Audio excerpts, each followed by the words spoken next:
সুপ্রিয় দর্শক, কেমন আছেন সবাই? আজকে রাজশাহী থেকে আপনাদের সঙ্গে যুক্ত হয়েছি। রাজশাহীর অগ্রণী স্কুল অ্যান্ড কলেজের ক্যাম্পাসের মধ্যে আমরা এখন এসেছি। একটি প্রতিষ্ঠান কতটা পরিচ্ছন্ন, কতটা সুশৃঙ্খল এবং কতটা গতানুগতিক ধারার বাইরে একটি সৃজনশীল প্রতিষ্ঠান হলে প্রতিষ্ঠানটি এরকম হতে পারে, সেটাই দেখাবো।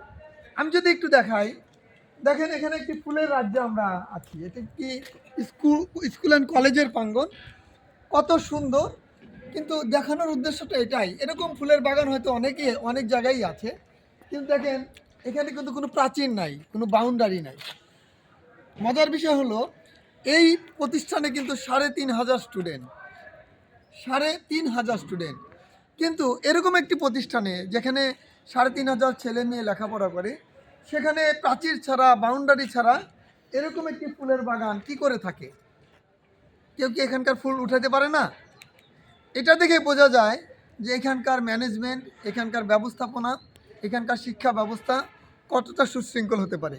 শুধু যে এইটুকুন না, পুরো ক্যাম্পাসের, আমরা যদি সেই শহীদ মিনারের বেদি থেকে আসি, ওইদিকে আমরা দেখিয়েছি আরেকটা ভিডিওতে, ওইখানে ওই ক্যাম্পাসে এখানে এরকমভাবে প্রত্যেকটা জায়গায় দেখেন সুশৃঙ্খলে, যে এটা একাডেমিক ভবন যেখানে অধ্যক্ষ মহোদয় বসেন, এবং পুরো ক্যাম্পাসটা নিট অ্যান্ড ক্লিন। এখানে যে আমাদের স্কাউটের একটি ক্যাম্প হচ্ছে, এটাকে আমরা বলি যে অঞ্চল পর্যায়ে প্রেসিডেন্ট স্কাউট অ্যাওয়ার্ড মূল্যায়ন ওয়ার্ক ক্যাম্প হচ্ছে। এটি ২০২৫ সালের এই ওয়ার্ক ক্যাম্পটি আমরা ২৬ সালে বাস্তবায়ন করছি। এখান থেকে যারা উত্তীর্ণ হবে তারা জাতীয় পর্যায়ে প্রেসিডেন্ট স্কাউট অ্যাওয়ার্ড ওয়ার্ক ক্যাম্পে অংশগ্রহণ করবে। তো আমার কাছে মনে হলো যে এটি একটু দেখানো দরকার। এই যে এই পাশেও দেখেন একটি ফুলের বাগানের কর্নার রয়েছে। তো আমাদের সঙ্গে আমাদের আঞ্চলিক উপকমিশনার রয়েছেন একজন, জনাব ওয়াহিদুর রহমান স্যার, উনি লিডার ট্রেনার বাংলাদেশ স্কাউটসের। স্যার আপনাকে আসসালামু আলাইকুম। ওয়ালাইকুম সালাম ভাই ভালো আছেন? জি আলহামদুলিল্লাহ। স্যার আমার একজন শুভাকাঙ্ক্ষী এবং গুণগাহী ফলোয়ার, যিনি আমার ভিডিও সবসময় দেখেন, এবং স্যারও একজন বাগান প্রেমী, গাছপ্রেমিক একজন মানুষ। স্যার আমার পেজে আপনাকে স্বাগত জানাচ্ছি। আপনাকে ধন্যবাদ। যে অঞ্চল পর্যায়ে প্রেসিডেন্ট স্কাউট অ্যাওয়ার্ড মূল্যায়ন ওয়ার্ক ক্যাম্প হচ্ছে, এবং এই অগ্রণী স্কুল অ্যান্ড কলেজ এই ক্যাম্পাসে আমরা এসে এখানে দেখতে পাচ্ছি যে এই যে ফুলের বাগানগুলি দেখেন সুন্দর। আমার কাছে আশ্চর্য লেগেছে যে ৩,৫০০ স্টুডেন্ট এই প্রতিষ্ঠানে, অথচ এখানে কোনো প্রাচীর নাই, ফুলগুলো কেউ উঠায় না।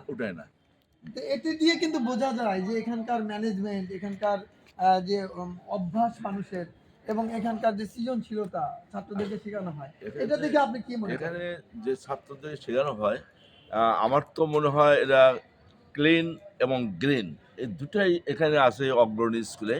আর এখানকার প্রশাসন ভালো, এবং এখানকার ছেলে মেয়ে যারা ছাত্রছাত্রী আছে তারা এইগুলি ধরে না, তাদের সেইভাবেই এখানে প্রশিক্ষণ দেওয়া আছে, ট্রেন আপ করা হয়েছে। আর মূলত গতকাল এখানে ঢুকেই আমার মনে হয়েছে যে কি একটা সুন্দর জায়গায় ঢুকলাম, এত ছাত্র, এত বিল্ডিং, এত পরিষ্কার পরিচ্ছন্নতা। এই যে রাস্তাটি ব্যবহার করে, এই রাস্তাটি দেখলেও কিন্তু মনে হয় জাপানে দেখেছি, সেখানে একটা ম্যাচের কাঠি পর্যন্ত রাস্তায় পুরো থাকা দেখেনি।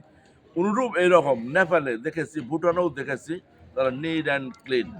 আজকে আমি এই গতকাল অগ্রণী স্কুলে প্রবেশ করেই দেখেছি এত সুন্দর, যেটা আমি দেখলাম যে এখানে এত ফুলের বাগান আছে, অথচ এখানে কিন্তু ক্লাস 3-4 ছেলেপেলে আসেন, তারাও শিখতে পারতো। শুধু তাই না, এই যে 6তলা ভবন, এই প্রত্যেকটা ভবনে আমরা স্কুলগুলোতে দেখি যে ভবনগুলোতে গায়ে বিভিন্ন ধরনের লেখা থাকে, নোংরা হয়ে থাকে, ওয়াশরুমগুলো ব্যবহার করা উপযোগী হয় না, কিন্তু প্রত্যেকটা ভবন একদম নিট অ্যান্ড ক্লিন, পরিচ্ছন্ন, রাস্তাঘাটগুলো একেবারে নিট অ্যান্ড ক্লিন, পরিচ্ছন্ন। এটা আমাকে আসলেই মুগ্ধ করেছে, বিমোহিত করেছে।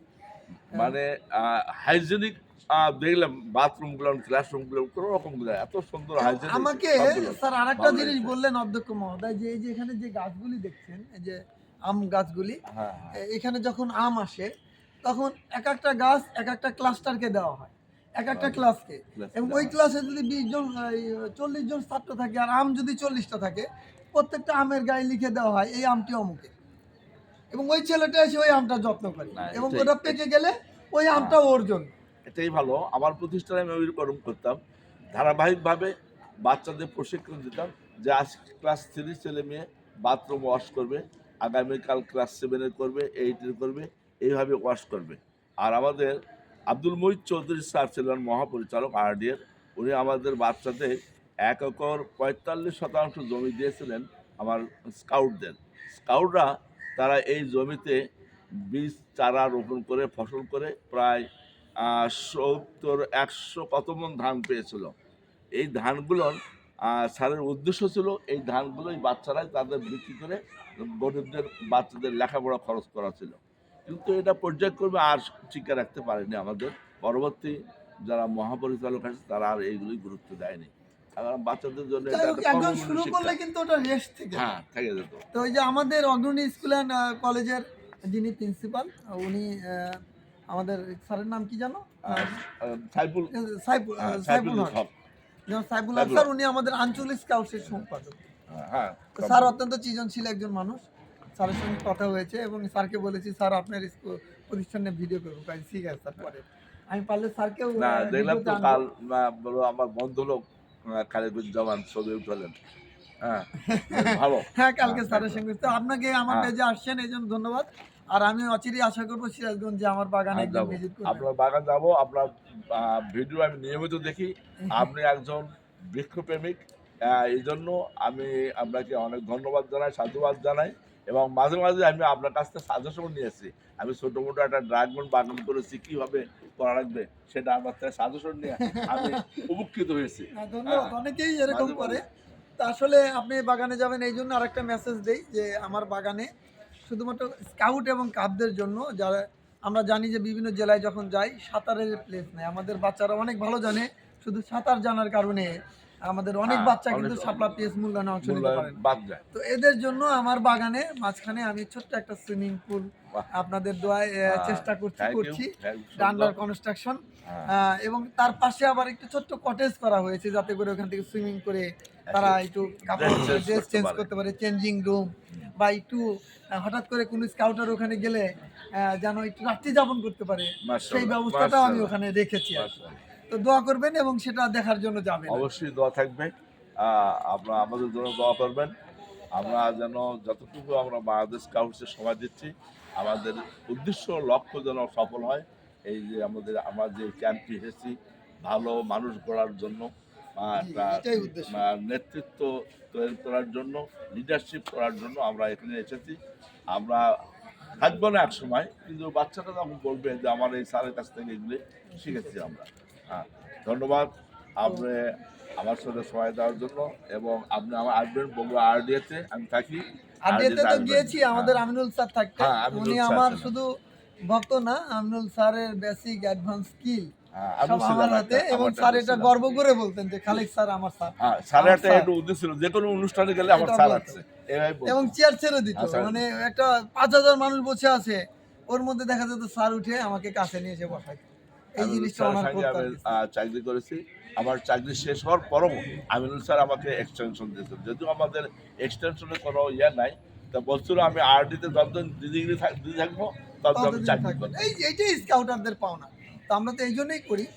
তো ধন্যবাদ আপনাকে আচ্ছা, আমার আপনাকে ভিডিওতে ধন্যবাদ। আসার জন্য। হ্যাঁ। আমার বাগানে আসবেন প্রিয় দর্শক। রাজশাহীর অগ্রণী স্কুল অ্যান্ড কলেজের ক্যাম্পাস থেকে যে এই বিশাল একটা বড় ভিডিও দিলাম, সুন্দর একটি ক্যাম্পাস দেখালাম। এই ক্যাম্পাসটি হতে পারে অনুকরণীয়, অনুসরণীয় সারা বাংলাদেশের সকল প্রতিষ্ঠানের জন্য। যারা সৃজনশীল, সুন্দর এবং মনোরম পরিবেশে পাঠদান করতে চান তারা একবার রাজশাহীর অগ্রণী স্কুল অ্যান্ড কলেজে এসে ভিজিট করতে পারেন। রাজশাহী থেকে আজকের ভিডিও এই পর্যন্তই। সবাইকে ধন্যবাদ। আসসালামু আলাইকুম।